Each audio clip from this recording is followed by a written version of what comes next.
이 영상에서 100일 동안 섬에서 생활함.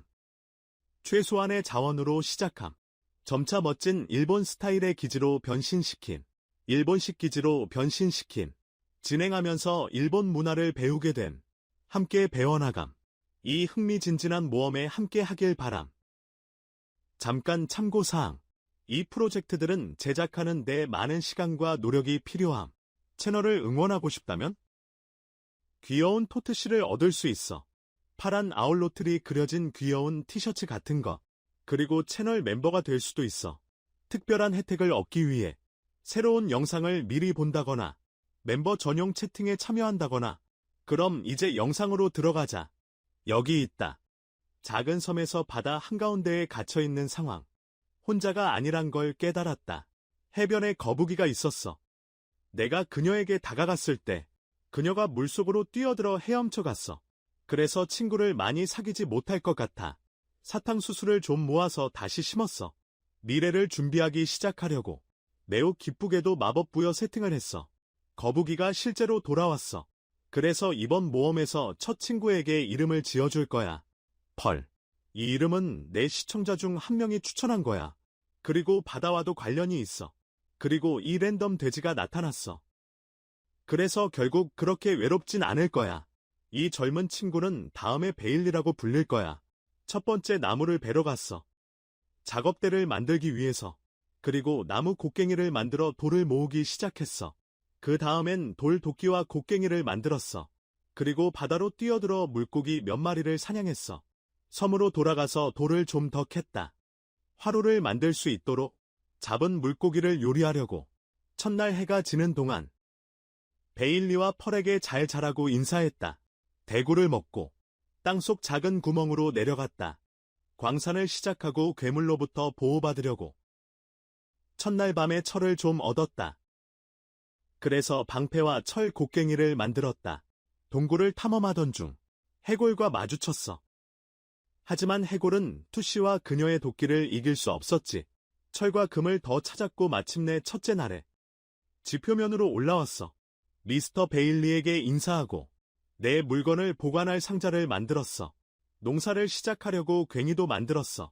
그래서 해안가를 따라 흙 블록을 추가하고 그 위에 씨앗 몇 개를 심었어. 그때 생각했어. 주변 바다를 탐험하는 게 좋을 것 같아. 난파선에서 전리품을 찾을 수 있을지도 몰라서. 그래서 다이아몬드가 있는 난파선을 찾았어. 첫날에 꽤 흥미로웠어. 좀 더 멀리 떨어진 두 번째 침몰한 배를 찾았어. 이 배에는 에메랄드가 많았어. 거래하기에 좋을 것 같아. 나중에 떠돌이 상인과 거래할 때. 그리고 이제 가장 중요한 순간이야. 세 번째 상자에는 감자가 들어있었어. 그래서 우리는 마침내 투치의 주요 식량원을 얻었어. 오후 늦게 섬으로 돌아왔어. 정말 중요해. 즉시 얻은 감자 4개를 심었어. 그리고 사탕수수를 수확해서 다시 심었어. 그리고 미세스 펄에게 인사했어. 그날 밤 안전을 위해 다시 구멍으로 뛰어들었어. 그리고 다이아몬드 레벨로 내려가는 걸 계속했어. 실제로 다이아몬드를 찾았어. 내가 마이너스 57층에 도착했을 때. 주변을 캐봤지만 더 이상 찾을 수 없었어. 그래서 줄 채굴을 하는 동안 일본에 대한 사실 하나를 얘기해볼게. 인트로에서 봤듯이 섬의 일본 테마를 선택했어. 일본은 14,000개 이상의 섬으로 이루어진 섬나라야. 그중 약 260개가 사람이 살고 있어. 일본은 세계에서 세 번째로 큰 섬나라야. 인도네시아와 마다가스카르 다음으로 이 1차에 나무를 자르고 얻은 철을 재련하기 시작함. 아직 석탄을 찾지 못함. 그래서 섬 옆으로 헤엄쳐 내려감. 물속에서 찾을 수 있는 석탄 광맥을 채굴함. 지속적으로 숨쉬러 수면으로 돌아오지 않으려고 문을 사용해서 공기 주머니를 만들. 여러 종류의 광물을 채집함. 몇몇 사람들에게 팁을 줄 수 있다면 이런 방법을 추천함. 불편한 사람들. 몹이 가득한 동굴에서 채굴하는 것. 문을 몇 개 만들면 돼. 수중 동굴에서 채굴하거나 육지로 돌아와 바다 바닥에서 채굴해. 흙을 파기 시작했어. 섬을 조금 평평하게 만들려고. 미래 건축을 위해 넓은 평지를 만들어야 해. 넓은 평지. 추가 동물을 얻을 기회를 최대한 많이 주기 위해. 그리고 떠돌이 상인이 스폰되게 하려고. 그래서 흙과 모래를 충분히 치워야 해. 삽이 엄청 느리긴 하지만 사탕수수를 수확하는 동안 펄이 새로운 친구를 사귄 걸 봤어. 그래서 새로운 거북이를 누비라고 이름 지었어. 씨앗을 몇 개 더 심었어. 그리고 철을 사용했어. 녹인 철로 풀세트 갑옷을 만들었어. 광산으로 이어지는 계단을 내려갔어. 그리고 그 자리를 파봤어. 전에 다이아몬드를 발견했던 곳. 근데 몇 개 다이아몬드를 놓쳤던 거야. 광산을 팔 때 다이아몬드 광석 주변을 꼭 파봐야 해. 숨겨진 추가 광석이 있을 수도 있으니까. 줄 광산을 시작했는데 몇 블록 지나자마자 또 다른 다이아몬드 광맥을 찾았어. 그래서 이번 광산 탐험은 어제보다 훨씬 잘 되고 있어. 얻은 다이아몬드로 다이아몬드 곡괭이를 만들었어. 그리고 우리는 곧 옵시디언을 얻을 거야. 초반에 네더로 가기 위해서 다른 다이아몬드 광맥을 찾았으니까 다이아몬드 도끼를 만들었어. 몹을 사냥하기 시작하려고. 특히 실이 필요해.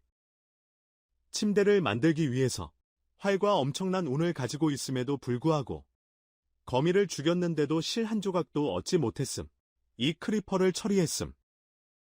그가 내 섬에 구멍을 만들 기회를 갖기 전에 나무 몇 그루를 베었음. 다이아몬드 삽을 만들어서 베일리를 확인하러 갔음. 구멍에 끼어 있었음. 그래. 가끔 이상한 짓을 하는 걸 좋아하는 것 같음. 이제 소나 양이 스폰되기를 정말 원함. 적어도 24블록 떨어져 있어야 스폰이 활성화됨. 스폰을 활성화시키기 위해 보트를 타고 섬에서 멀리 떠남. 안타깝게도 돌아왔을 때 여전히 베일리만 여기 있었음. 조금 더 기다려야 할 것 같음. 섬을 조금 더 평평하게 만들었음. 그리고 스타터 하우스 건축을 시작하기로 함. 주로 참나무 기둥을 사용함. 기둥을 만드는데 참나무를 주로 사용함. 벽을 채우기 위해 자작나무 통나무를 사용함.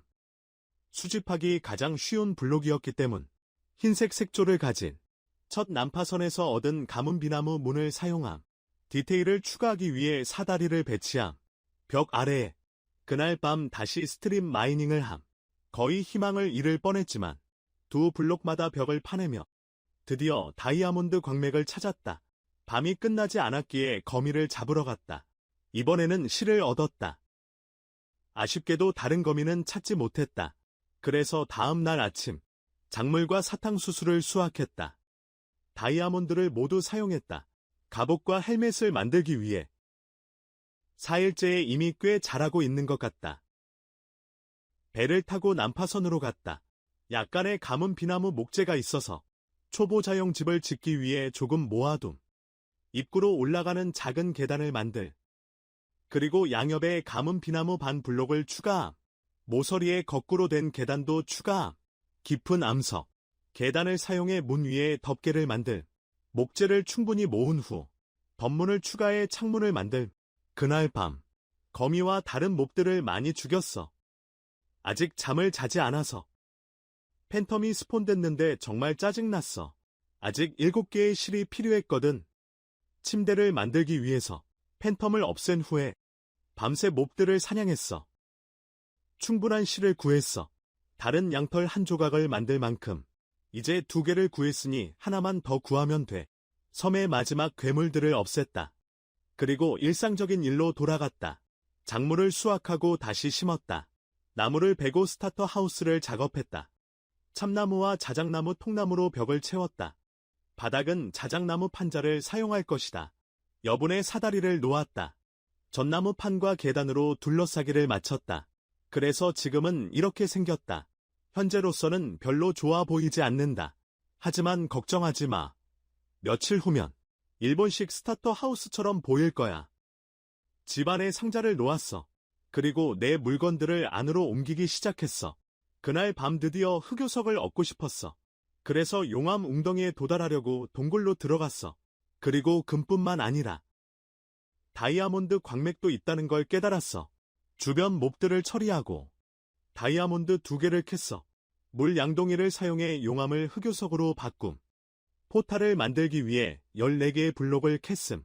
마법 부여 테이블도 포함해서 6일차에 피글린에게 방해받지 않기 위해 금 부추를 만들. 마법 부여 테이블을 만든 후 집 앞의 흙을 일부 제거함. 약간 높게 있는 게 좋았기 때문. 섬의 나머지 부분과 비교해서 조금 더 눈에 띄게 그 후에 네더 포탈을 점화하고 들어갔다. 꽤 안전한 장소에서 스폰됐다.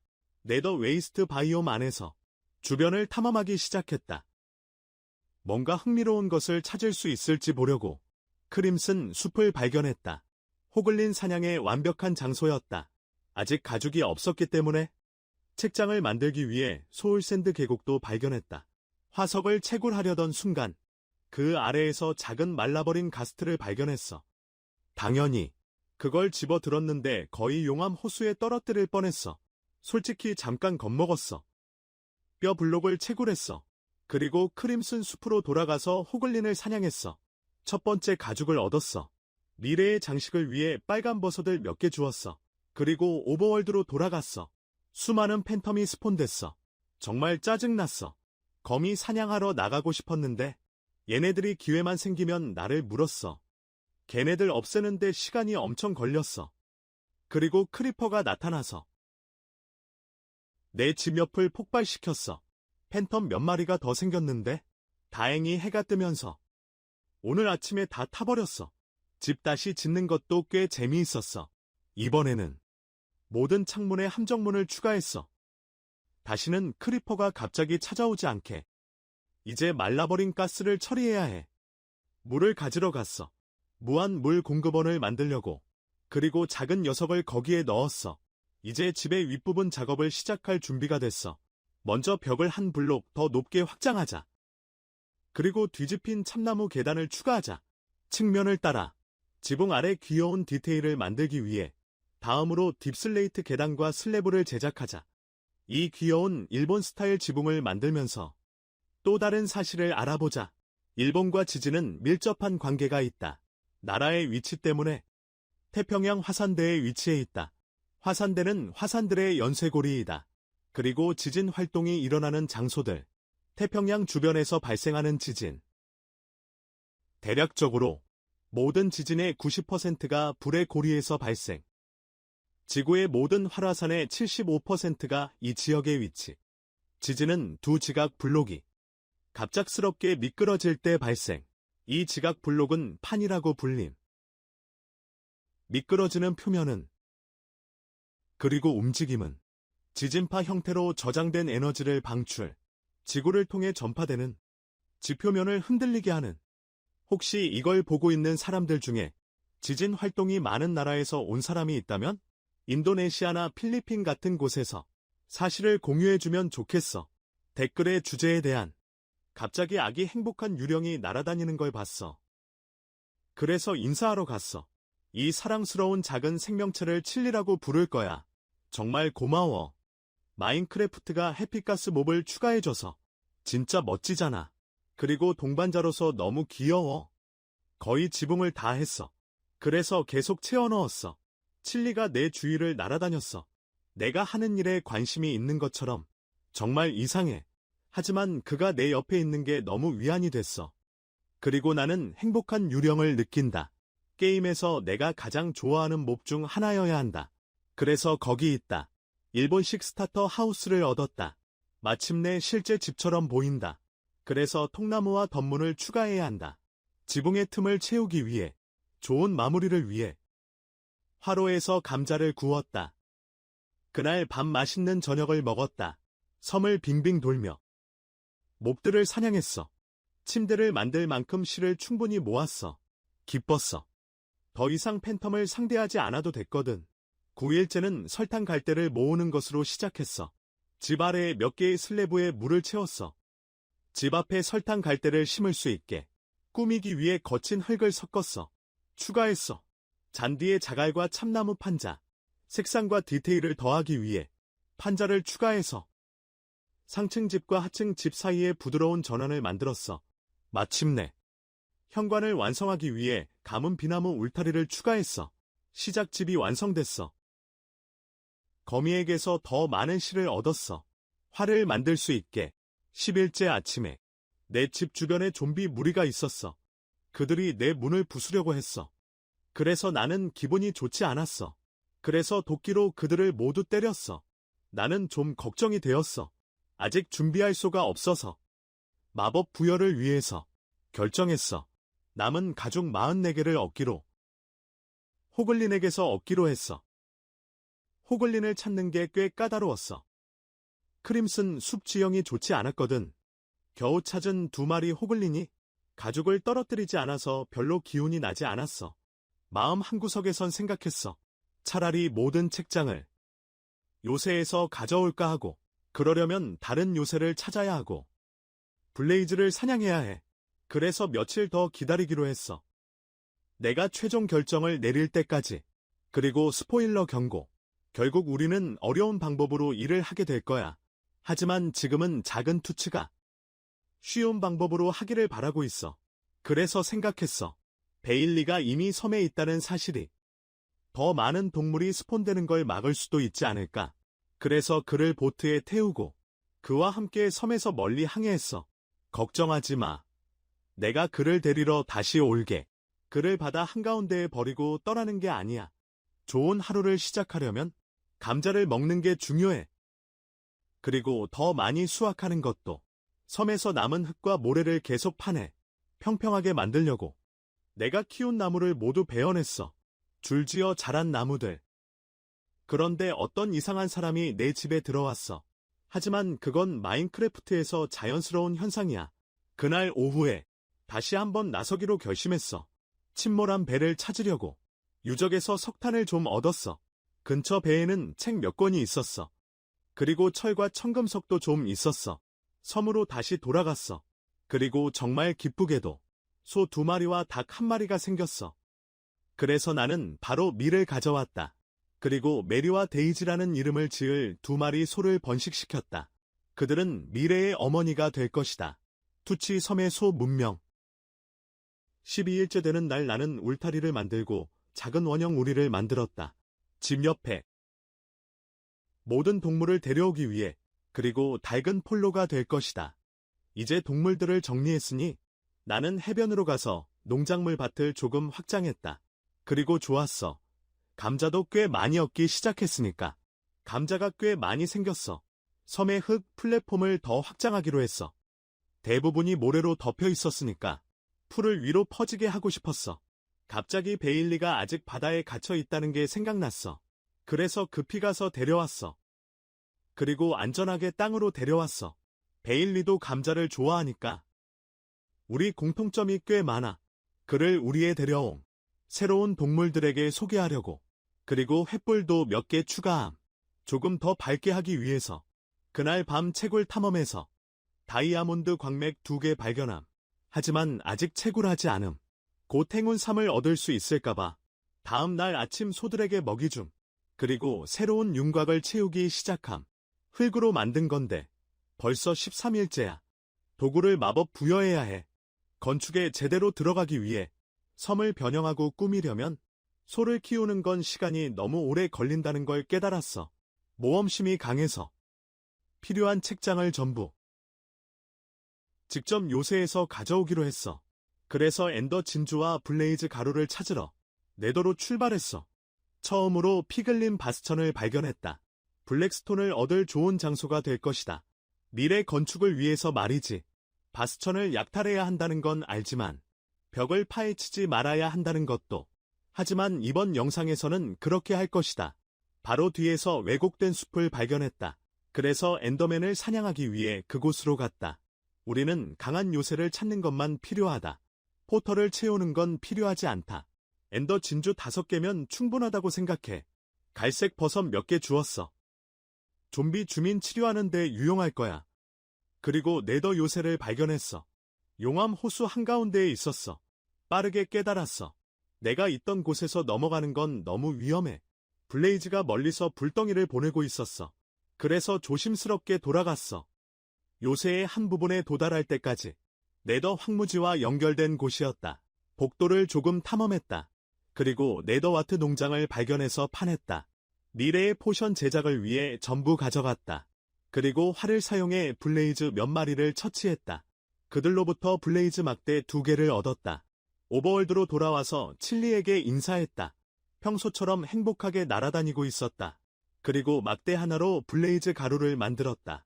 다른 하나로 양조대를 제작했다. 양조기에 블레이즈 가루를 넣었어.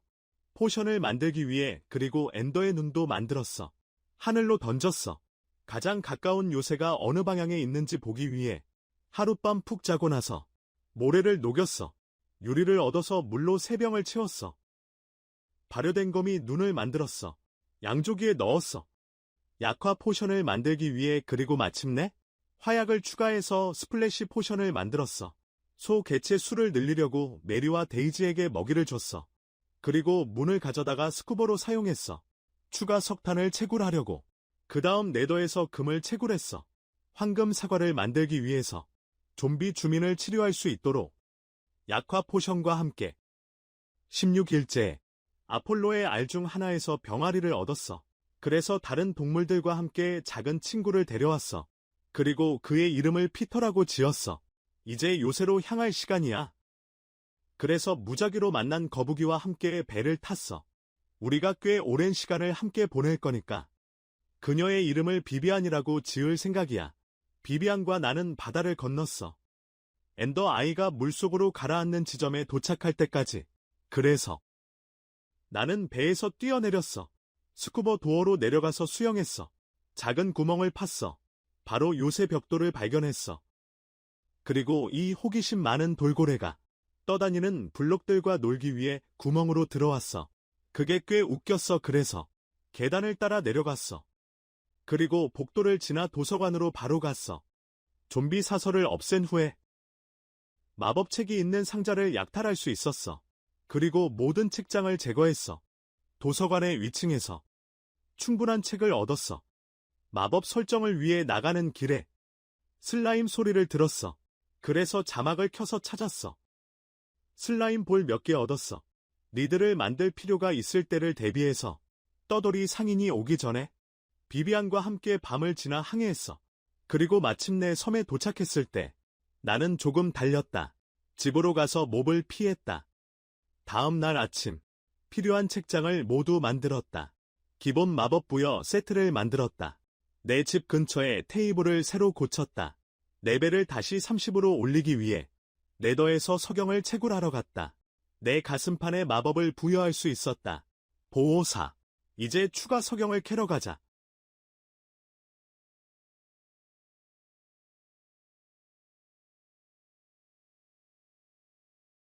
현재 곡괭이를 마법 부여하고 싶지 않았다.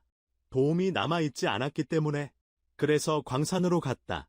이미 발견한 광맥에서 다이아몬드 3개를 캐기 위해 새 곡괭이를 만들어서 행운삼을 부여했다.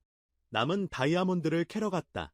새 곡괭이로 새 블록에서 다이아몬드 8개를 얻었다. 그래서 새 삽을 만들었어. 그리고 석영으로 레벨을 올린 후 효율성으로 마법을 부여하고 내구성을 얻었어.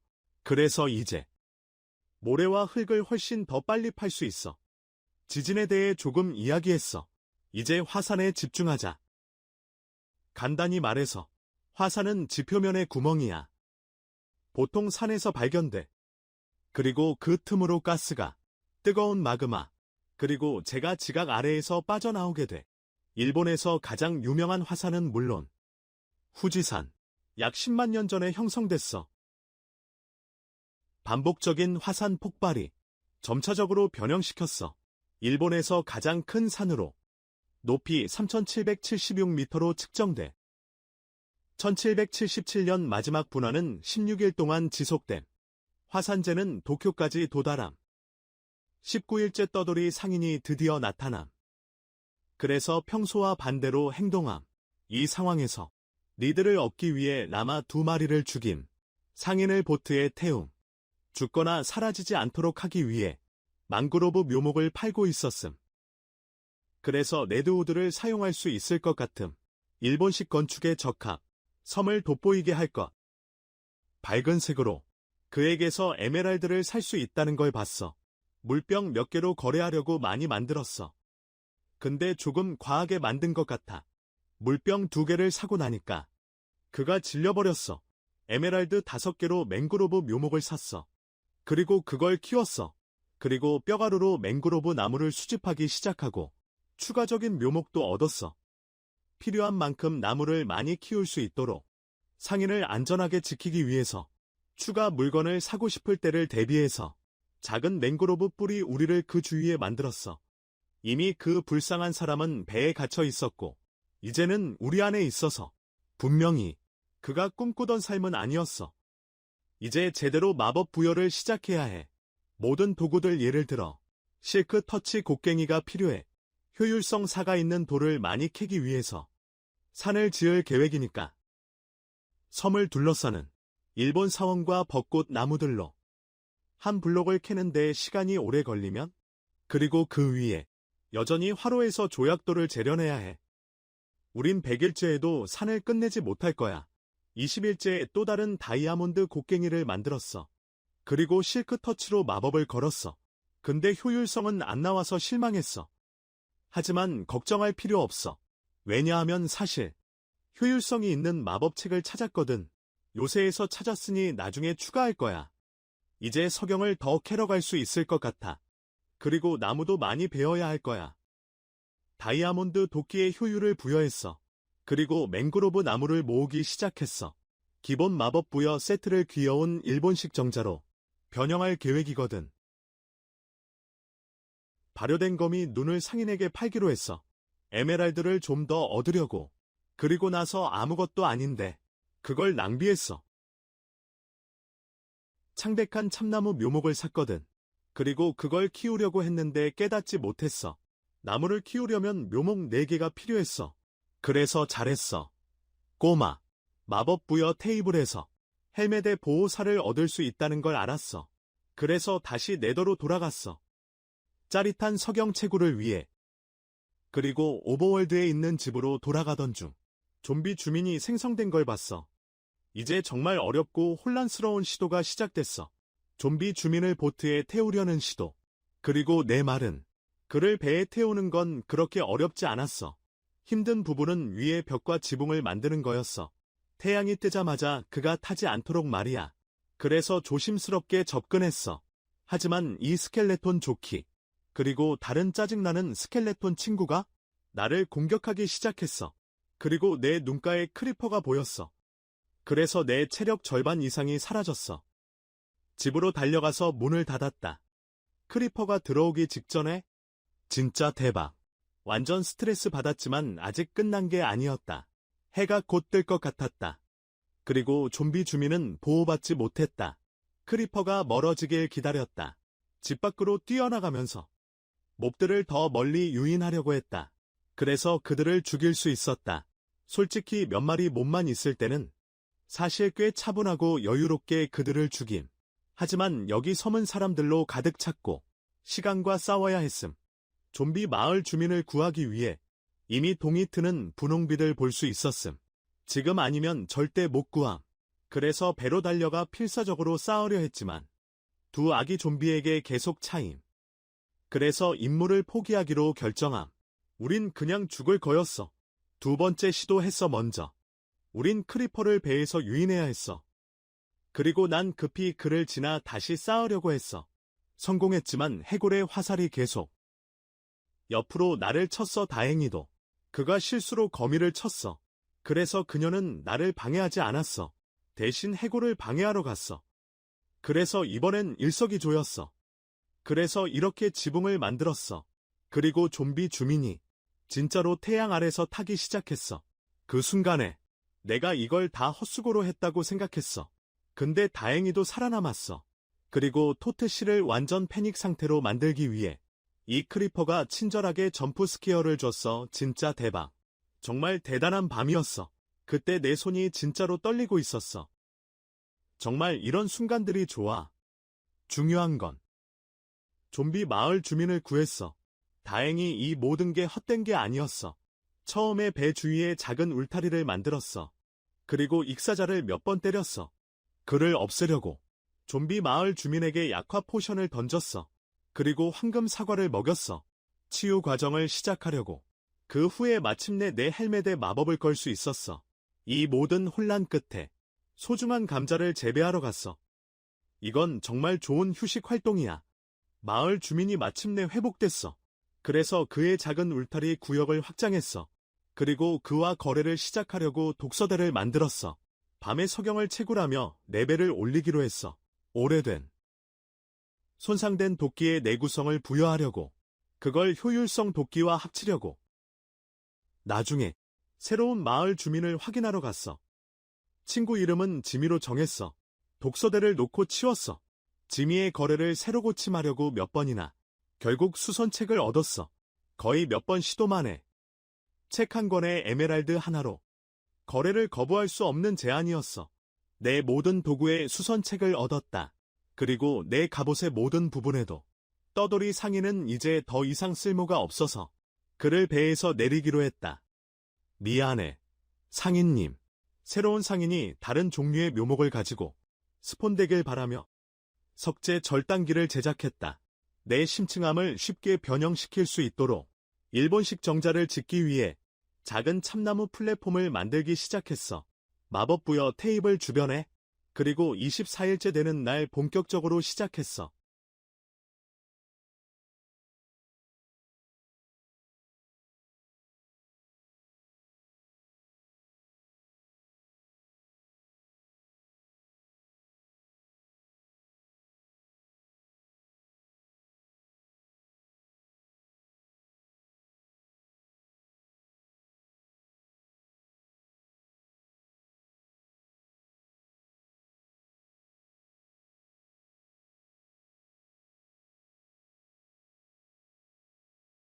일본식 정자가 형태를 갖추기 시작했어. 또 다른 떠돌이 상인이 나타났어. 그래서 다시 한번 나마들을 제거해서 리드를 얻었어. 그리고 발효된 거미 눈과 건초 더미를 거래했어. 추가 에메랄드를 얻기 위해. 그리고 벚나무 묘목을 살 수 있었어. 일본 테마에 완벽하게 어울릴 거야. 섬에 벚나무를 키우고 묘목을 충분히 얻은 후 불쌍한 방랑상인을 삭제했어. 새로운 방랑상인이 나타나도록 새로운 묘목과 자연 블록을 얻기 위해 그 후 며칠 동안 정자 지붕을 마무리했어.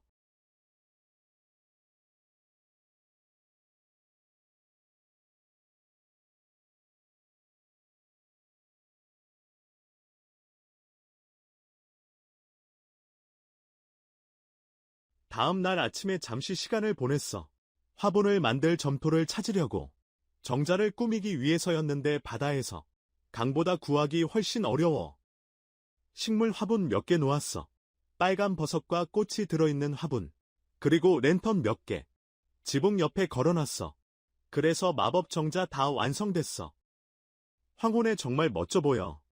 그래서 섬에 새로 추가된 게 마음에 들어. 그날 밤 다시 네더로 들어갔어. 레벨을 위해 석영을 모으려고. 그리고 내가 사랑하는 일본식 정자를 사용할 수 있었어. 마법을 걸기 위해. 그래서 손상된 곡괭이에 효율성 4를 부여했어. 그리고 놀랍게도 행운 3과 내구성도 추가됐어. 결국 정말 강력한 곡괭이가 됐어. 그 시점에서 석탄 같은 일반 광물이 거의 바닥났어. 청금석과 철도 마찬가지였어. 그래서 문을 들고 바다로 뛰어들었어. 그리고 보이는 모든 광물을 채굴했어. 그날 밤, 석영을 더 얻고 활에 무한을 부여함. 그 순간에 충분히 물건을 마법 부여했으므로 철로 모루를 만들기로 결정함. 내구성과 효율성 도끼를 합치기 위해. 그리고 또한 결합함. 실크 터치 곡괭이와 내구성 책을. 그리고 기본적으로 모든 것에 수선 추가함. 경험치를 사용하여 수리할 수 있도록. 소 문명을 먹이러 감. 그리고 시작했다. 영상의 길고 재미있는 부분을. 엄청난 양의 돌을 캐야 하는 부분. 산을 만들기 위해서. 섬에 불필요한. 극적인 효과를 주기 위해. 그리고 있잖아, 거의 죽을 뻔했어. 헤드셋을 끼지 않고 플레이하다가 아일랜드 음악을 들으면서 플레이했거든. 그리고 크리퍼가 폭발했다. 전혀 눈치채지 못했기 때문. 또 하나의 멋진 투치 순간. 이제 이 돌을 모으는 일은 꽤 오래 걸릴 거야. 그러니 아주 유명한 화산에 대한 사실을 이야기해보자. 어릴 때부터 나를 매료시켰던 화산. 좀 더 구체적으로. 유명한 로마 도시 폼페이에 미친 영향. 폼페이는 캄파니아에 있는 고대 로마 도시로 보존된 곳. 이탈리아의 베수비오 산 남동쪽 기슭의 위치. 베수비오 산은 79년에 분화한 성층 화산. 역사상 가장 치명적인 분화 중 하나를 일으킴. 성층 화산의 성층은 층을 의미함. 그래서 기본적으로 용암과 화산재가 번갈아 쌓인 층으로 이루어진 화산임. 다른 한편으로 화산이라는 단어는 지중해 시칠리아의 작은 섬 볼케이노에서 유래함. 수세기 전에 그 지역에 살던 사람들은 볼케이노가 대장장이 로마 신들의 화로 굴뚝이라고 믿음. 볼케이노는 로마 신들의 대장장이 불칸의 화로 굴뚝이라고 믿음. 불칸은 로마 신들의 대장장이. 이제 폼페이가 오늘날 왜 그렇게 유명한지 돌아가 보자. 6m의 재로 덮였다는 사실. 그리고 다른 화산 잔해들. 매우 빠르게 실제로 수세기 동안 보존되었다. 폐허가 발견되기 전에 16세기 후반에 고고학자들이 폐허를 연구했을 때 공기와 습기의 부족을 깨달았다. 거의 또는 전혀 악화되지 않았다. 따라서 독특한 정보원을 제공했다. 사회 경제적, 종교적 그리고 정치적 삶에 대해 거대한 윤곽을 추적한 후 미래에 섬을 둘러싼 산악 지형을 흙을 많이 파서 이 큰 플랫폼을 만들었어. 이것이 산의 꼭대기가 될 것이고 우리가 첫 번째 일본 사원을 지을 곳이야. 이상적으로 돌산맥 같은 느낌을 목표로 하고 있어. 섬에 약간 극적이고 신비로운 효과를 주기 위해 그냥 평평한 섬이 아니라 일본 사찰과 벚꽃 나무가 놀랍고 마법 같은 효과를 더해줄 거야. 흙 플랫폼은 다 완성된 상태야. 그래서 이제 다양한 블록 종류를 모아야 해. 사찰에 필요한 블록들 말이야. 내가 네더에 들어가자마자 유령들과 마주쳤어. 그래서 재빨리 화살을 쐈어. 그리고 가스트를 자기 불덩이로 죽이면 음악 디스크를 얻을 수 있더라. 꽤 멋있었어.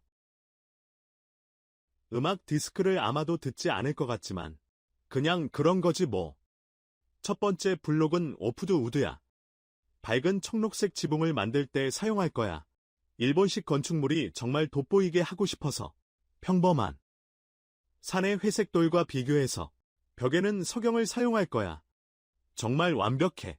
이미 많이 모아두었거든.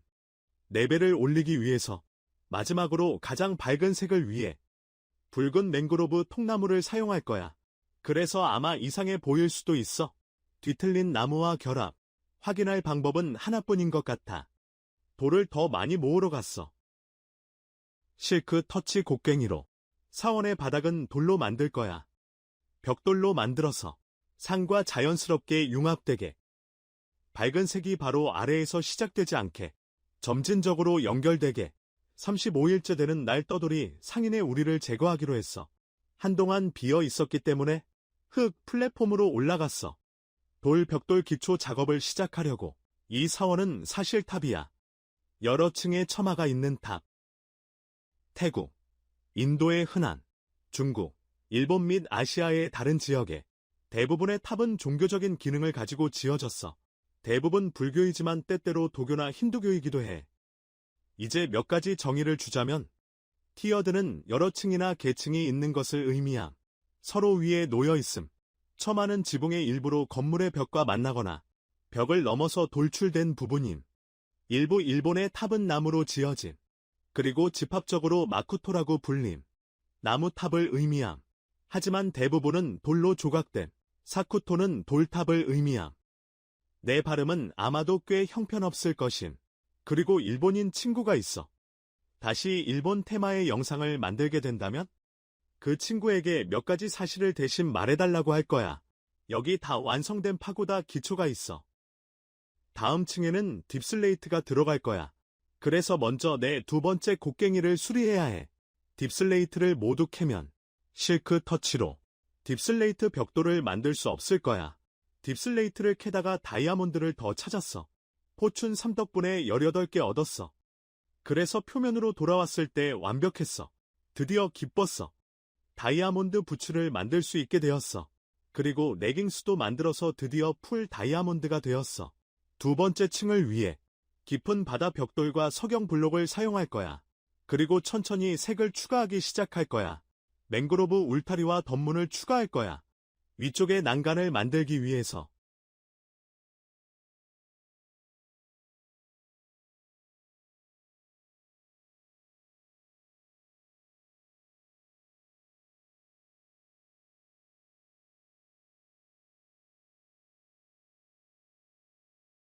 첫 번째 실제층을 만들기 위해 맹그로브 통나무를 더 베기로 결정했어. 꽤 많이 필요할 거니까. 벽은 맹그로브 기둥과 석영 기둥을 번갈아가며 사용해. 물론 밝은 빨간색을 드러내기 위해 껍질을 벗기고 있어. 알아. 지금은 좀 이상하고 화려해 보일 수도 있어. 하지만 과정을 믿어야 해. 내가 필요한 맹그로브 나무 양을 좀 과소평가했어. 우리가 판자가 아니라 통나무를 사용하고 있어서 나무가 더 빨리 소모되고 있어. 그래서 하루를 꽤 지루한 맹그로브 나무를 자르면서 마무리했어. 이 나무들은 농사짓기가 꽤 어려워. 나뭇잎을 계속 제거해야 모든 통나무에 접근할 수 있어. 그래서 작업이 더 힘들어져. 맹그로브 나무 농사는 정말 까다로워. 이상한 가지들에 달려있는 것. 다음 날 아침 나는 반쯤 지어진 탑으로 돌아가 지붕 작업을 시작했어. 첫 번째 층이 완성되면 뭔가 모양이 나오기 시작할 것 같아. 그래서 맹그로브 판자를 사용해 지붕의 지지대를 만들었어. 그리고 위에 뒤틀린 판자를 사용해 탑 지붕의 모양을 만들기 시작했어. 모서리와 구석을 약간 위로 올리는 것. 곡선형. 길게 늘어진 일본 전통 건축의 지붕. 대부분의 건물에서 중심적인 요소. 매력뿐만 아니라 구조적인 역할도 중요. 일본 지붕은 위로 휘어짐. 창문을 통해 더 많은 햇빛이 들어오도록 다양한 방식으로 도움을 줌. 창문을 통해 실제로 여러 방식으로 도움을 줌. 예를 들어 계절에 따라 벽을 폭우로부터 보호한다. 장마철에는 바람의 변화가 일어나 비가 많이 오는 계절을 만들기도 한다. 혹은 매우 건조한 계절을 만들기도 한다. 장마는 주로 아시아 지역과 연관되지만 많은 열대 및 아열대 지역에서도 발생할 수 있다. 미국의 여러 지역을 포함해서 첫 번째 층은 끝났다. 하지만 맹그로브 나무가 훨씬 더 많이 필요하다는 걸 깨닫고 있어. 그래서 우리는 하루 종일 맹그로브 나무를 베는데 보낼 거야. 맹그로브 숲, 열대 및 아열대 위도에서만 자라. 적도 근처에서. 왜냐하면 그들은 영하의 온도를 견딜 수 없기 때문이야. 그들은 짠물에서 번성하는 유일한 나무야. 그리고 물의 질을 개선해 영양소와 침전물을 걸러내면서 그곳은 생명으로 가득 차 있다. 15종 이상의 식물과 동물들이 의존한다. 망그로브에 의존하는 생물에는 물고기와 새가 포함된다. 망그로브 나무 아래 얕은 물을 번식지로 사용하는 생물들. 해안 지역 사회를 위한 번식지 역할을 한다. 망그로브는 또한 완충 역할을 한다. 폭풍과 쓰나미로부터 보호한다. 기후변화로 인해 강도가 증가하는 폭풍과 쓰나미. 이제 필요한 모든 것을 준비했다. 멋진 타임랩스를 시작하자. 탑이 지어지는 중.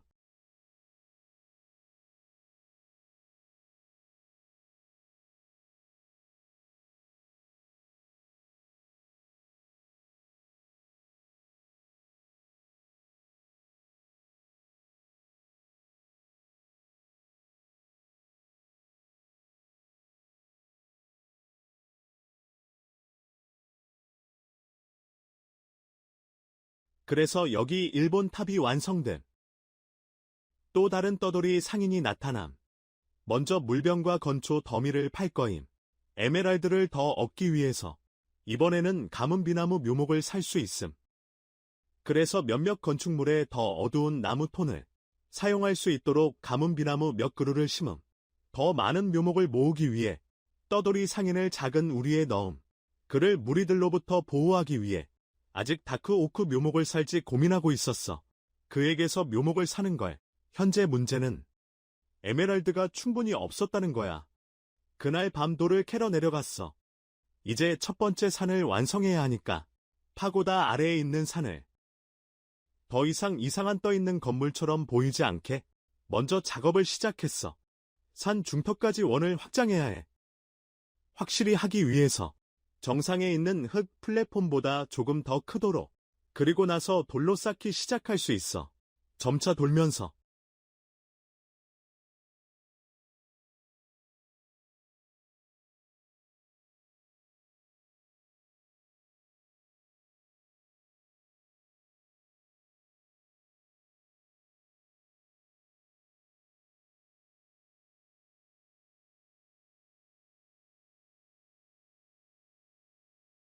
그래서 첫 번째 산이 드디어 완성됐어.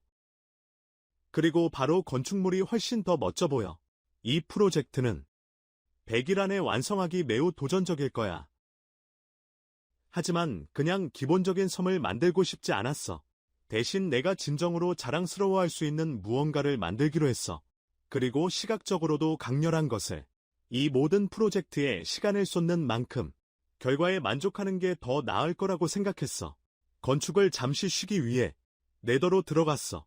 엔더 진주를 모으기 시작했어. 엔더 드래곤과 싸울 계획이라서.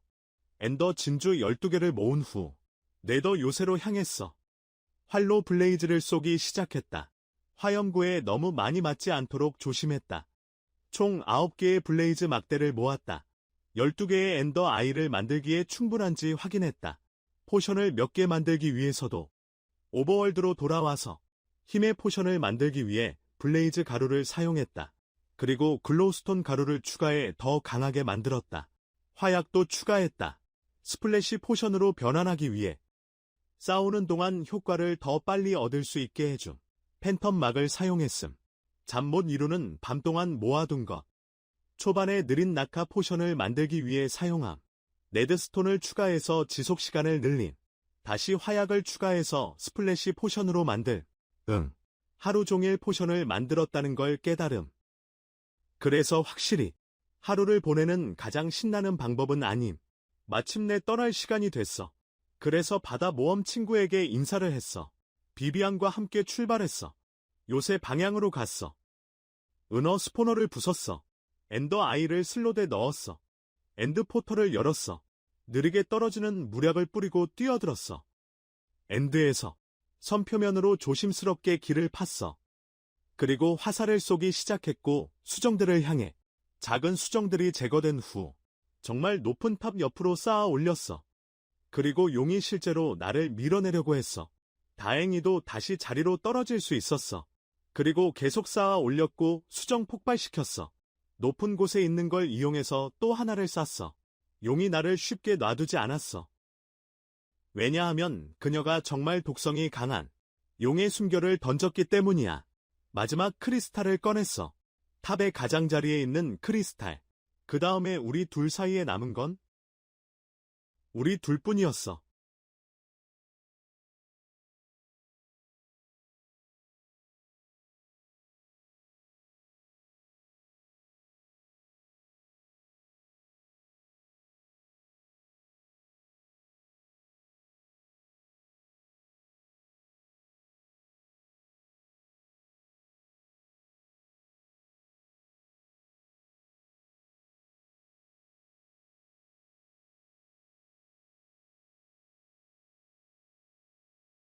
킬샷을 보내고 나서 활을 던지는데 성공했어.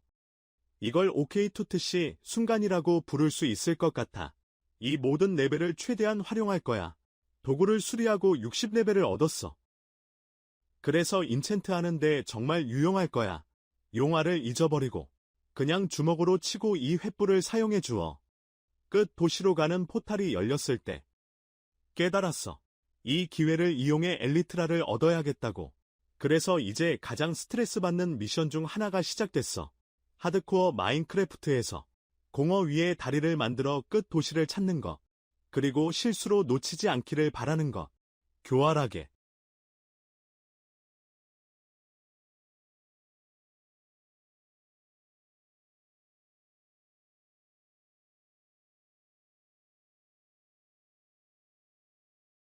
마침내 배가 있는 개미 도시를 찾았다.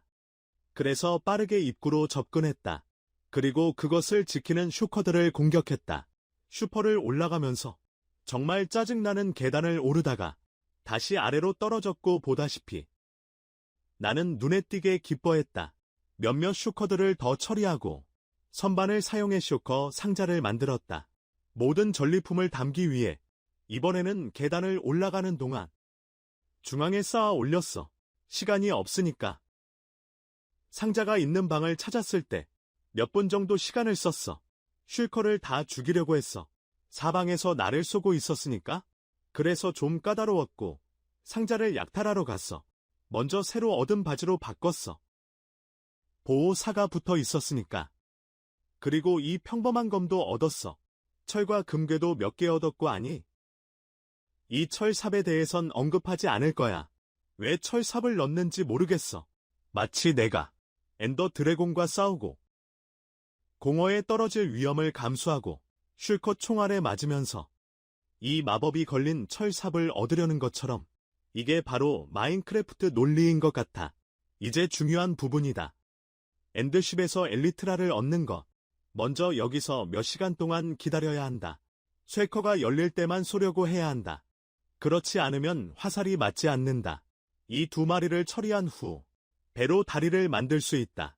그리고 마지막 녀석을 제거한 후 꽤 괜찮은 다이아몬드 검을 얻었다. 그리고 다이아몬드 7개를 더 얻었다. 드디어 아이템 프레임에서 리트라를 꺼내자. 그리고 가슴 보호대 대신 착용할 수 있어. 여기서 용머리를 꺼내려고 했어. 하지만 그냥 땅으로 떨어졌어. 그래서 어이쿠하지만 괜찮아. 여기야 얘들아. 우리는 게임을 깨고 55일 만에 리트라를 찾았어. 그래서 시간을 좀 낭비했어. 용머리를 주우려고 날아 내려갔어야 했거든. 그리고 다시 쌓아 올렸어. 포탈로 돌아가는 길 일부를 날 수 있다. 엔드 도시 근처에 포탈을 찾지 못했다. 그래서 우리가 지나온 포탈로 돌아가야 했다. 그리고 메인 포탈로 뛰어들었다. 오버월드로 돌아왔다. 그래서 우리는 다시 섬에 돌아왔고 엘리트라는 확실히 내 집과 새로운 건축물 사이를 여행하는 것을 모든 레벨로 훨씬 쉽게 만들어준다. 마법 부여를 잔뜩 할 시간이 된 것 같아. 먼저 다이아몬드 부츠에 보호살을 넣었어. 그리고 두 번째 부츠를 제작했어. 느린 낙하를 얻을 수 있길 바라면서 검에 약탈 3과 날카로움 살을 넣었어. 그리고 책에 내구성 3을 부여했어. 그걸 엘리트라에 옮기려고 부츠에 가벼운 착지를 넣었어. 활을 수리하고 엘리트라에 내구성을 넣었어. 그리고 2개의 다이아몬드 부츠를 합쳤어. 꽤 강력한 아이템을 얻으려고 곡괭이를 결합해서 효율 5를 만들기로 했어. 돌을 더 빠르게 채굴할 수 있게. 다음은 트로피를 놓아보자. 드래곤 알은 침대 옆에 두고 머리는 문 위에 딱 맞게 두면 돼. 내가 드래곤 슬레이어라고 불리는 이유가 있지. 그냥 부르는 게 아니야. 이제 돌을 모을 시간인 것 같아. 업그레이드된 효율 5곡괭이로. 그리고 57일 내내 채굴하면서 인벤토리를 꽉 채웠어. 자, 산은 어디서 오고 어떻게 만들어지는 걸까? 어릴 때 들었던 기억이 나. 산이 원래 바다 밑에 있었다고. 그래서 수천 미터 해발 위에서도 수중생물 화석을 찾을 수 있는 거야. 좀 더 깊이 들어가야 할 것 같아. 무슨 일이 일어났는지 제대로 이해하려면 알프스를 예로 들어보자. 거기서 많은 시간을 보냈었고 현재 읽고 있는 책도 오래전 이 이야기를 다루고 있다. 아프리카 판과 유라시아 판 사이에 개념이 있었다. 기본적으로 지구를 이루는 블록들이다. 이 두 판이 서로 가까워지면서 해양 지역이 으스러진 수천만 년에 걸쳐 지표를 밀어 올림. 그 결과 알프스 산맥이 형성됨. 아주 비슷한 일이 일어남. 히말라야 산맥 형성에도 지구에서 가장 높은 산이 있는 곳, 에베레스트 산 그 저녁, 또 다른 떠돌이 상인이 나타난 것을 알아챈. 그래서 물병과 양동이를 몇 개 거래함. 에메랄드를 더 얻으려고 거래를 다시 보니 장식용으로 산호블록을 좀 가져올 걸 그랬어. 앞으로 만들 연못에 사용할 수 있었을 텐데 그때는 생각하지 못했어. 그래서 그냥 이렇게 된 거야. 이번에는 나마들을 살리기로 했어. 한 마리는 수지라고 이름 지을 거야. 한 시청자가 그렇게 해달라고 요청했거든. 내 최근 인스타그램 게시물에서 다른 한 마리는 샘이라고 부를 거야. 오 마이 갓 여러분. 뭔가 깨달았어. 우리가 칠리 안장을 만들어야 해. 그를 타려면? 믿을 수 없어. 이 새로운 기능을 완전히 잊고 있었어. 먼저 안장을 미스터 칠리에게 놓자. 자 됐어. 처음으로 행복한 유령을 타고 있어. 정말 멋져. 비행이 정말 쉽게 조종돼. 이것은 비행기로 여행하는 완벽한 방법. 초반에 내가 잘못된 방식으로 했지만 일라이트라를 먼저 얻었어. 우리는 해피가스 안장을 만들고 있어. 하지만 투치 브레인은 아주 독특한 방식으로 작동하는 것 같아. 참고로 우리는 심지어 고추를 사용해서 어색하거나 높은 곳에서 건설을 도울 수 있어. 그래서 해피가스는 확실히 최상급 몹이야. 이제 정말로 높은 지형의 옆면을 마무리하는 데 집중한다. 그 위에 추가할 건축 계획을 세울 수 있도록.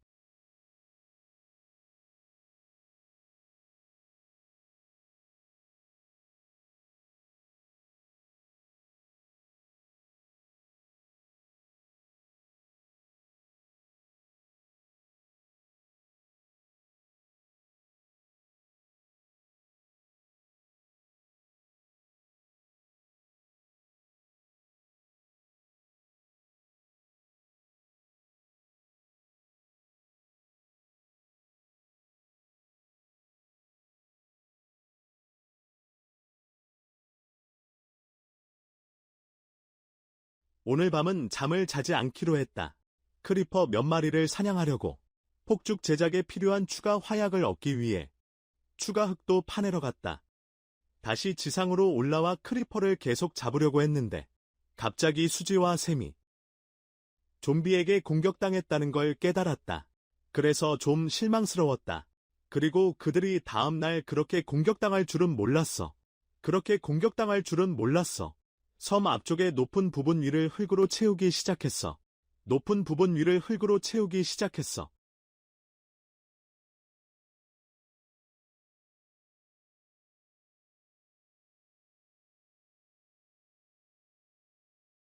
그 작업이 끝난 후 반대쪽 부분도 채웠어.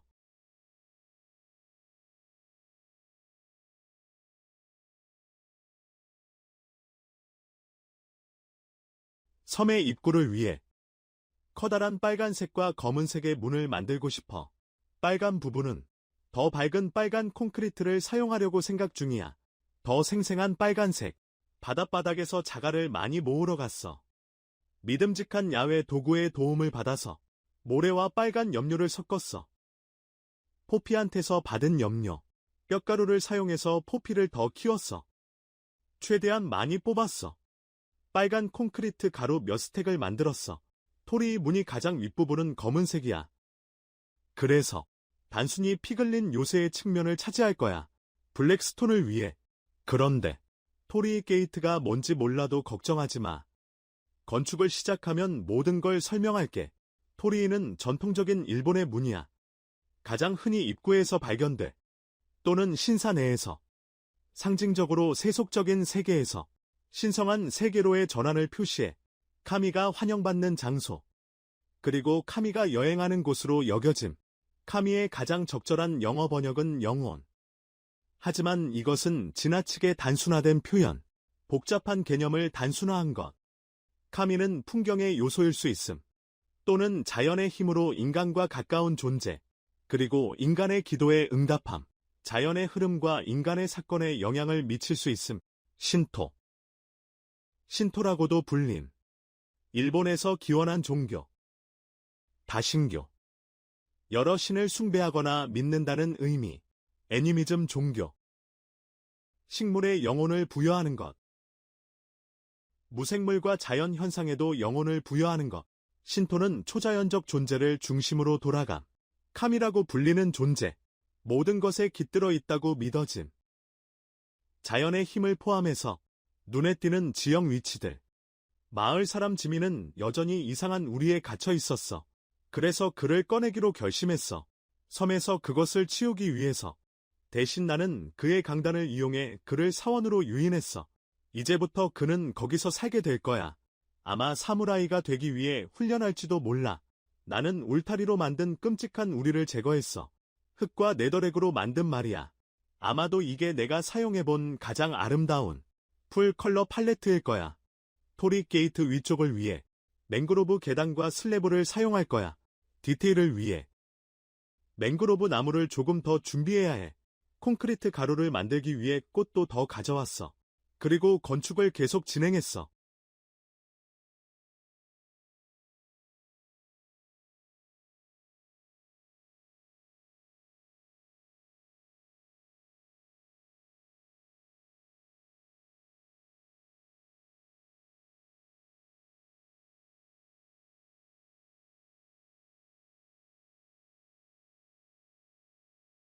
이제 토리 게이트가 완성됐으니 돌을 좀 더 모으러 가자. 두 번째 산 작업을 위해 완성된 산 옆에 만들 거야. 그리고 조금 덜 높게 만들 거야. 섬 전체에 다양한 높이를 가지게 하기 위해 위에 더 크지만 낮은 사원을 지어서 첫 번째 사원과 대조를 이룰 거야. 그리고 맹그로브 나무만 사용하지 않고 약간 변화를 주어서 사용할 거야. 70일 내내 산 꼭대기를 흙으로 덮었어. 건설을 위한 평평한 플랫폼을 만들기 위해 지민은 현재 사무라이가 되기 위해 훈련 중. 그는 나에게 몇 가지 사실을 공유해달라고 부탁함. 우리가 두 번째 사원을 건설하면서 사무라이는 전사 계급의 일원이었음. 일본에서 영주를 섬기는 가신으로 활동함. 메이지 시대 이전에 그들은 원래 지방 전사였음. 국외를 섬기는 12세기 후반의 황실 궁정. 현대 화기의 채택. 전통 무기를 무용지물로 만들었고 사무라이의 무기는 쓸모없게 되었어. 화기는 농민 징집병도 쉽게 배울 수 있었고 일본은 더 이상 특화된 전사 계급이 필요하지 않게 되었어. 몇 가지 정의를 주자면 가시는 숙련된 하인이나 귀족이나 가문을 돕는 조력자 역할을 하고 징집병은 강제로 입대된 사람을 의미해. 법이나 규칙에 의해 요구되는 의미. 일반적으로 군대에 들어가는 것. 73일째 되는 날 체리 나무를 심기 시작했어. 왜냐하면 즉시 멋진, 아늑한 느낌을 주기 때문이야. 그리고 일본의 벚꽃 나무를 생각나게 해. 봄에 피는 벚꽃처럼 섬 주변에 많이 심었어. 건물 옆에도. 즉시 그 장소가 훨씬 더 멋져 보였어. 두 번째 신전의 지붕을 위해 다시 휘어진 나무를 사용할 거야. 다른 건축물들 사이의 조화를 유지하기 위해. 그래서 내도로 돌아가서 통나무를 더 잘라왔어. 74일째 되는 날 신전 작업으로 돌아갈 시간이었어. 그래서 두 번째 층은 이전 신전과 비슷한 블록 팔레트를 가질 거야. 왜냐하면 석영을 섞어서 사용할 거니까. 망그로브 나무와 뒤틀린 판자로 지붕을 만든다. 이게 좋은 기회가 될 것 같아.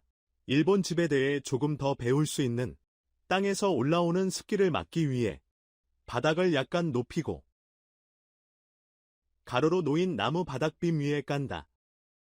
부엌과 복도 같은 곳은 나무 바닥으로 되어 있지만 사람들이 앉는 거실 같은 방은 다담이라는 매트로 덮여 있다. 지풀로 엮어 만든 것. 과거에는 많은 지붕이 널빤지 혹은 지프로 덮였지만 요즘은 대부분 기와로 덮여 있음. 지붕은 비에 가장 영향을 받는 집의 부분, 바람, 눈, 햇빛 그리고 다른 자연 조건. 일본의 다양한 지역에서 볼 수 있는 지붕들 사이에는 차이가 있지만 공통점이 하나 있음. 평평하지 않고 경사져 있음. 빗물이 쉽게 흘러내릴 수 있도록. 돌을 더 모으고 나서 섬의 다른 쪽에서 작업을 시작함. 산을 몇 블록 높이로 올리는 작업을 시작함. 윤곽선을 따라 전부 올림. 그리고 작은 부분도 작업함. 앞쪽에 따로 떨어진 부분. 조금 낮게 만들. 점차적으로 경사가 내려가도록 확인함. 뒤쪽이 가장 높고 앞쪽이 가장 낮게. 앞쪽으로 갈수록 낮게. 그래야 모든 것을 제대로 볼 수 있을 거야. 프로젝트가 끝나면 그날 밤 꼭대기를 덮을 수 있도록 흙을 더 모았어. 돌을 다 쓰고 나면 이 부분의 지형을 마무리하는 동안 섬의 이 부분을 좀 더 가벼운 마음으로 공유하고 싶어. 일본에 대한 재미있는 사실. 일본을 방문하는 많은 여행객들에게 식탁에서의 놀라움 중 하나는 면을 소리내어 먹는 것. 서양에서는 시끄럽게 먹는 것이 종종 비난받지만 일본 면을 소리내어 먹는 것은 허용되고 권장됨. 처음에는 이상하게 보일 수 있지만 이 관습은 깊은 문화적 뿌리를 가지고 있음. 그리고 실제로 실용적인 이점이 있음. 소리내어 먹는 것은 즐거움의 표시. 그리고 먹으면서 면을 식히는 역할도 해. 그래서 지금 섬에 있는 건 이 정도야. 그리고 천천히 형태를 갖춰가고 있어. 최종 결과가 정말 궁금해. 건축과 장식이 모두 끝나면 길을 조금 더 확장하고 싶어. 소 문명을 옮길 거야. 최종적으로 지을 곳으로 일본식 울타리를 만들 거고 보면 알겠지만 가는 길에 소의 절반을 잃었어. 하지만 사실 그들을 남겨둘 거야. 베일리와 닭들과 함께 자유롭게 돌아다니도록. 그게 섬에 더 생명을 줄 거니까. 그래서 연결할 길을 조금 작업했어. 시작집에서 계단으로 이어지는 길, 두 사원으로 올라가는 계단. 그 후 네더를 날아갔어. 행운 곡괭이로 석영을 더 모으려고. 이미 많이 사용했으니까. 그리고 두 개의 큰 건축물에 석영을 사용하려고 했어. 전체적인 색상 테마를 유지하기 위해 84일째 되는 날을 전부 보냈어. 다시 맹그로브 나무를 잔뜩 베면서. 다음으로 만들 건축물은 4층짜리 파고다야. 처음 만든 것과 똑같은 스타일로. 일본에는 귀여운 동물들이 사는 섬이 있어. 히로시마 해안 근처에 위치한 어두운 역사를 가진 곳. 오쿠노시마가 유명해. 많은 토끼들로 유명한 섬. 섬은 화학 무기 실험에 사용됨. 제2차 세계대전 동안 실험 대상이 자유롭게 돌아다님. 전쟁 후 토끼 수가 급증함. 포식자가 없는 환경에서 개와 고양이의 출입이 금지됨. 오늘날 오쿠노시마는 관광객들에게 인기 있는 장소. 많은 토끼를 보기 위해 많은 토끼들이 그 토끼들의 후손임. 의도적으로 섬이 공원으로 개발될 때 풀어놓은 것. 2차 세계대전 이후 사실. 전쟁 중 실험 대상으로 사용된 토끼들. 모두 안락사된 것. 그래서 아마도 잘못된 이야기일 가능성. 현재 토끼 개체수가 후자의 토끼들로부터 유래했다는 것. 그리고 있잖아. 프랑스어를 조금 배워보자. 프랑스어로 토끼는 레핀. 그러니까 나 따라 말해봐 레핀. 발음을 제대로 했다면 잘했어. 이제 레핀을 문장에 넣어보자. 엘리 레핀 메인지 언 캐라트. 이 말은 토끼가 당근을 먹는다는 뜻이야. 그러니까 나 따라 말해봐 엘리 레핀 메인지 언 캐라트. 참고로 아이들과 함께 보고 있는 부모님이 있다면 너희가 정말 좋을 것 같아. 아이들이 말하는 영상을 보내줬으면 좋겠어. 비디오를 보면서 프랑스어 연습 중. 자, 세 번째 건축이 끝났어. 작은 일본 도시 안에 있는 느낌이야. 말해야겠어. 일본 건축물은 마인크래프트에서 정말 멋져 보여. 게임에 완전히 새로운 분위기를 줘. 다음 건축은 좀 더 전통적인 스타일의 일본 집이야. 붉은 색조는 사용하지 않을 거야. 그래서 대조될 거야. 다른 세 개의 탑과 꽤 많이 어울리게, 주제에 맞게 조화롭게 만들기 위해. 물론 벽에는 석영을 사용하고 밝은 파란색, 뒤틀린 나무의 초록빛 톤을 지붕에 사용할 거야. 리플레이 모드 타임랩스 대신. 이번엔 직접 집을 지을 거야. 음악과 함께.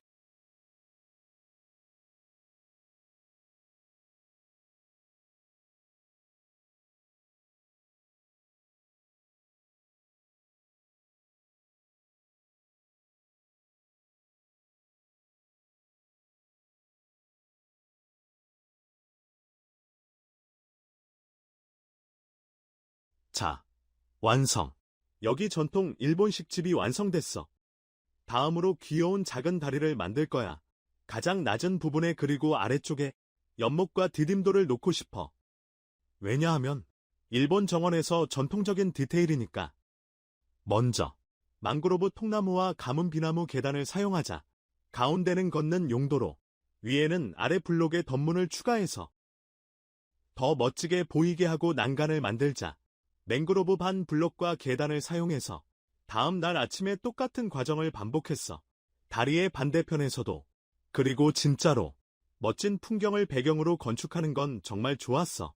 솔직히 말해서 이 프로젝트는 내가 제일 좋아하는 것 중 하나가 될 것 같아. 내가 지금까지 만든 것들 중에서 아마도 1년 전에 만든 희귀 몹 동물원과 함께 지지대로 작용하도록 아래에 울타리를 추가하고 있어. 그리고 중앙 부분을 위해 먼저 스프루스로 걸을 수 있는 플랫폼을 만들고 있어. 양쪽에 맹그로브 난간을 설치하고 작은 지붕 있는 공간을 추가할 거야.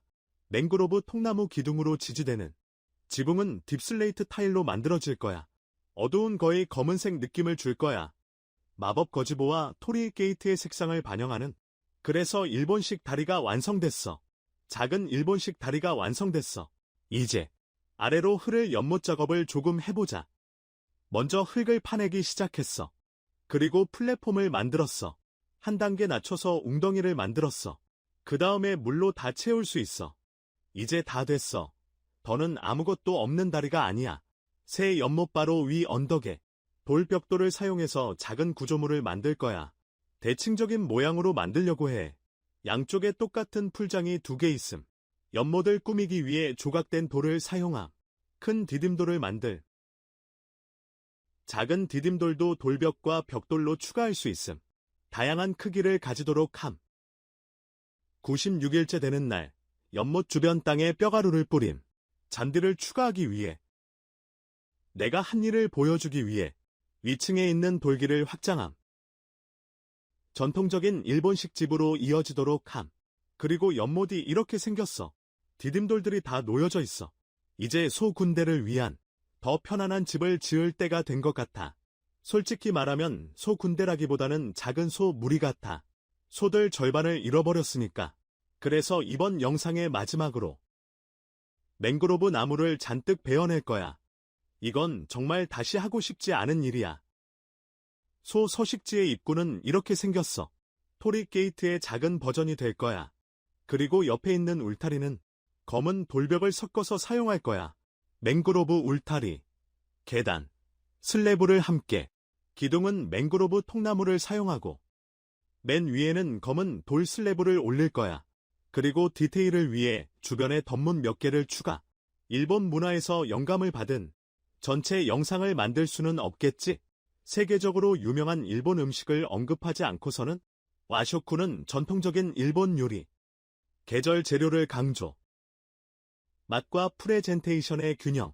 2013년 와쇼쿠는 추가됨. 유네스코 무형문화유산 목록에. 건강 증진 역할 인정. 사회적 단결과 자연과의 소통. 식사는 종종 설계됨. 계절의 변화를 나타내기 위해, 땅과 바다의 풍요로움을 기념하기 위해 일본 철학을 구현하는 것. 자연과 조화를 이루며 사는 것. 여기 소울이 완성됨. 토리의 문이 정말 많은 것을 더해줌. 정말 아름다운 구조물 같음. 일본 문화의 상징. 이제 소우리에 들어가는 것이 영적인 세계로 들어가는 것 같음. 어떤 면에서 소들이 카미와 조화를 이루며 살고 있을 것 같음. 소들을 작은 울타리에서 풀어주고 나서 울타리에서 풀어주고 섬의 맨 뒤쪽으로 올라갔어. 체리 나무를 많이 심기 시작했어. 통나무와 잎을 사용하기 위해서 큰 맞춤형 사쿠라 나무를 만들기 위해 체리 통나무로 줄기를 만드는 것으로 시작했어. 아래쪽을 꽤 두껍고 크게 만들었어.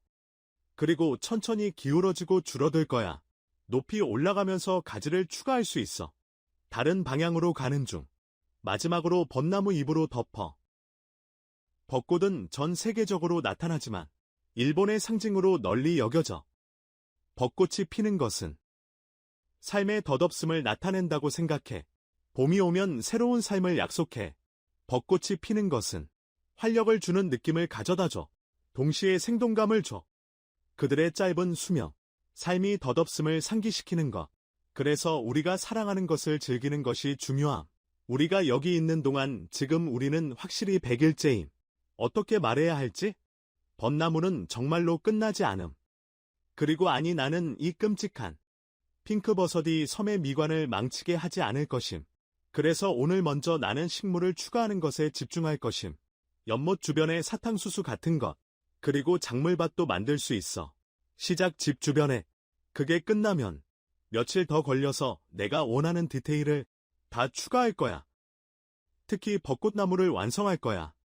그리고 너희를 데리고 일본 테마에 멋진 섬을 둘러볼 거야. 섬을 완성했어. 그래서 당연히 길을 따라 벚나무 잎을 많이 추가해야 했어. 더 돋보이게 만들기 위해서. 솔직히 이 프로젝트에 반했어. 이제부터는 분명히 일본 스타일의 건축을 더 많이 포함할 거야. 그들이 정말 새로운 세상으로 데려가니까 보다시피 큰 벚꽃 나무가 전보다 훨씬 나아졌어. 솔직히 두 번째 나무를 추가할지 망설이고 있어. 다른 쪽에 추가하고 이 계단을 올라갈 수 있어. 전통 가옥을 보러 왔어. 말해야 할 것 같아. 여기서 엘리트라로 날아다니는 게 정말 멋져. 높은 곳에서 섬을 볼 수 있거든. 사실 칠리랑 날아다니는 게 떠올라. 섬을 하늘에서 보여주는 최고의 방법일 거야. 그래서 필사적으로 점프하면서 시간을 보냈어. 그의 등에 올라타려고 했지. 그리고 내가 정말 바보 같다는 걸 깨달았어. 그리고 그냥 나이트라를 사용해서 그에게 날아갈 수 있어. 그래서 여러분, 여기 칠리의 등에서 본 섬 전체의 모습이야. 이 프로젝트가 이렇게 잘 끝나서 정말 기뻐. 알겠어. 베일리가 매혹적인 정자의 그늘을 즐기고 있어. 이 친구는 사실 첫날부터 우리와 함께 있었어. 그래서 건축 과정의 모든 단계를 봤어. 그게 생각나게 해 내가 거북이를 풀어줘야 해. 배를 넣었어. 더 많은 동물이 스폰되게 하려고 할 때. 그리고 됐어. 펄과 그녀의 친구들이 바다를 자유롭게 돌아다닐 수 있어. 다시 한번. 그리고 이것이 우리의 모험의 끝이야. 작은 섬에서 바다에 갇혀 있었어. 멋진 일본식 안식처로 변신한 곳이야. 그래서 사실 두 번째로 이걸 지었어. 맞은편에 커스텀 벚나무를. 대칭을 맞추기 위해. 그래서 여기까지. 섬은 공식적으로 끝났어. 영상 봐줘서 정말 고마워. 재밌게 봤길 바라고. 만약 재밌었다면 채널을 응원하는 걸 잊지 말아줘.